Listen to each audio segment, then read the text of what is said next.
واپسی پر تصویر پر نظر پڑی تو دل نہیں رہ سکا. یہ تصویر ہی بہانہ بنی میری تم سے ملاقات کا. جی میرا دل کر رہا ہے ابھی دکان بند کر دوں اور گھر جا کر سب کو بتا دوں. مجھے گھر دکھا دے پھپھو. چلو. وہ اسے ساتھ لے کر آئی. وہ باہر سے ہی چلا گیا. زیبا نے بہت بولا مگر نہیں رکا.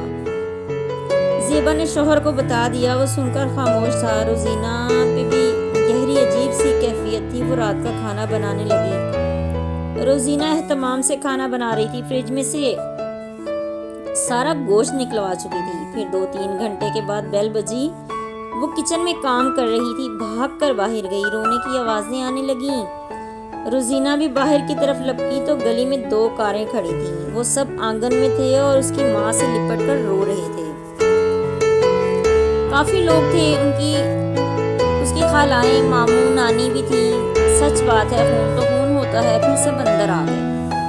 ان کی کوئی جگہ نہیں تھی. اس کا باپ ایک طرف کھڑا تھا اور وہ بھی.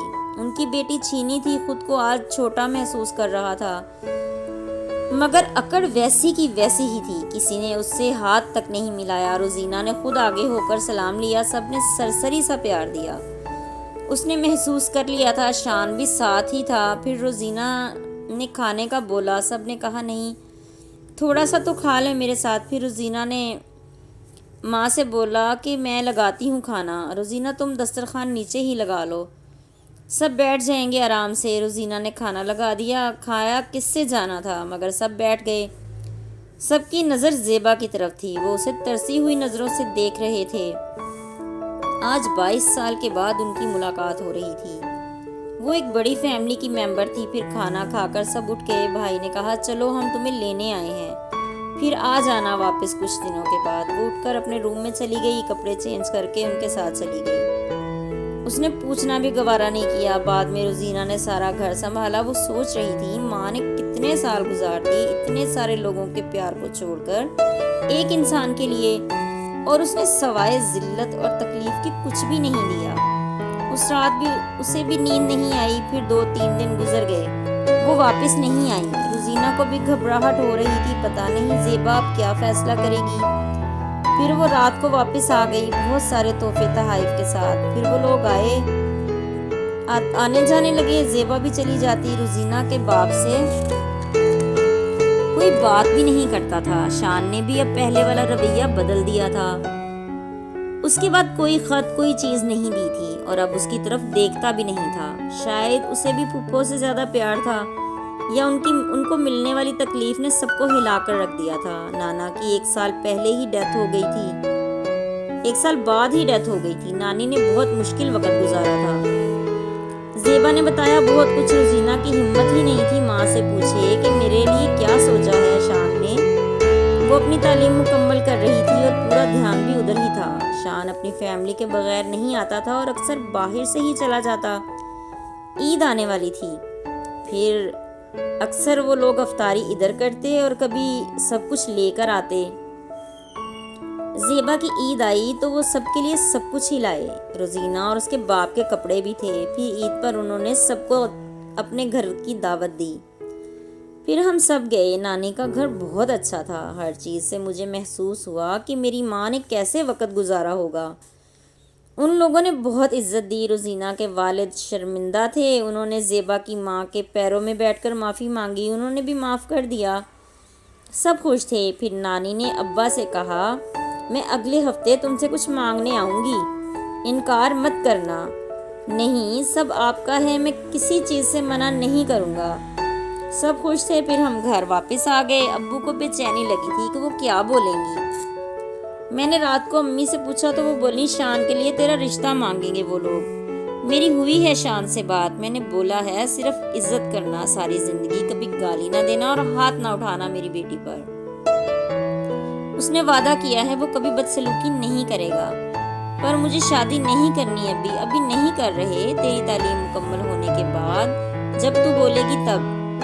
ابا پتہ نہیں کیا بولے ان کو. اپنا رویہ تو یاد ہوگا. شاید ان کے دل میں خوف ہوگا کہ مجھ سے اچھا سلوک کریں گے یا نہیں. ہاں وہ تو ہے. بول تو آیا ہے کہ انکار نہیں کرے گا. ہاں صبح ناشتے پر ابا نے بولا تمہاری ماں کو کیا چاہیے مجھ سے. ابا کا لہجہ مجھے بھی برا لگا. میں نے بول ہی دیا کہ رسی جل گئی بل نہیں گئے. آپ کا لہجہ اب بھی ویسے کا ویسا ہے. وہی منع کر دیتے پھر کیوں آنے کو بولا؟ آئیں تو صحیح پھر دیکھتا ہوں کیا مانگتی ہیں. زیبا کا صبح ہی موڈ خراب ہو گیا. وہ بولے جا رہی تھی. روزینہ کو پتا تھا کہ اب جھگڑا ہو جائے گا اس لیے آج یونیورسٹی نہیں گئی. اسے پتا تھا اب ماں کے تیور بھی صحیح نہیں ہیں. بات زیادہ بگڑ سکتی ہے. ناشتہ کر کے وہ گھر سے چلے گئے. اب نئی ٹینشن لگ گئی تھی کہ پتہ نہیں ان لوگوں میں کیا بات ہو. زیبا کے دل میں خوف تھا کہ بہت عرصہ کے بعد ملاقات ہوئی ہے. بڑی مشکل سے بند دروازے کھلے ہیں کہیں پھر بند نہ ہو جائیں. ایسا ہوتا تو زیبا کے لیے مشکل ہو جاتی. وہ بہت عرصے کے بعد اپنی ماں سے ملی تھی. روزینہ نے باپ کو سمجھایا کہ باپ کو یہ غصہ نہیں کرنا چاہیے. خیر وہ اس وقت تو چپ کر گیا. پھر وہ ایک دن آئے اور روزینہ کا رشتہ مانگا. ان لوگوں نے ہاں کر دی اس خیال سے کہ اگر منع کیا تو وہ لوگ ناراض ہو جائیں گے. پھر بڑی دھوم دھام سے منگنی کر گئے. شادی میں بھی وقت تھا. شادی 2 سال کے بعد تھی. سب اچھا چل رہا تھا. وہ عید شب رات بھی دے کر جاتے. سب کچھ صحیح تھا. زیبا کی امی ادھر رک جاتی تھیں. زیبا بہت خوش تھی. پھر شادی کا وقت بھی قریب آ گیا. روزینہ بیاہ کر ماموں کے گھر آ گئی. شان کا رویہ عجیب سا تھا. اس نے پہلے دن ہی کہہ دیا کہ تمہارے باپ کی وجہ سے میرے دادا کا انتقال ہوا. میرا باپ اب تک بیمار ہے. ہمارے گھر کی خوشیاں اور عزت تمہارے باپ نے چھین لی اور تم بھی تو وہی کر رہے ہو اب میرے ساتھ.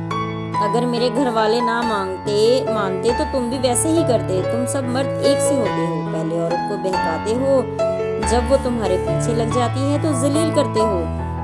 اس کا مطلب ہے وہ سب جھوٹ تھا. جو 3 سال تم میرے پیچھے لگے رہے, مجھے کیا پتا تھا.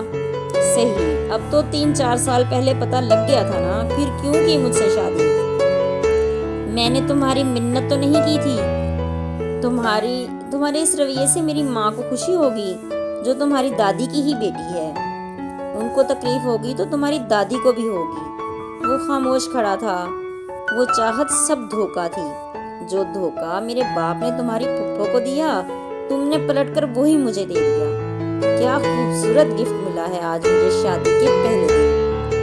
مجھے امید نہیں تھی تم سے کہ تم بھی باقی مردوں جیسے نکلو گے. جیتے رہیے, خوش رہیے. ملتے ہیں اگلی کہانی کے ساتھ.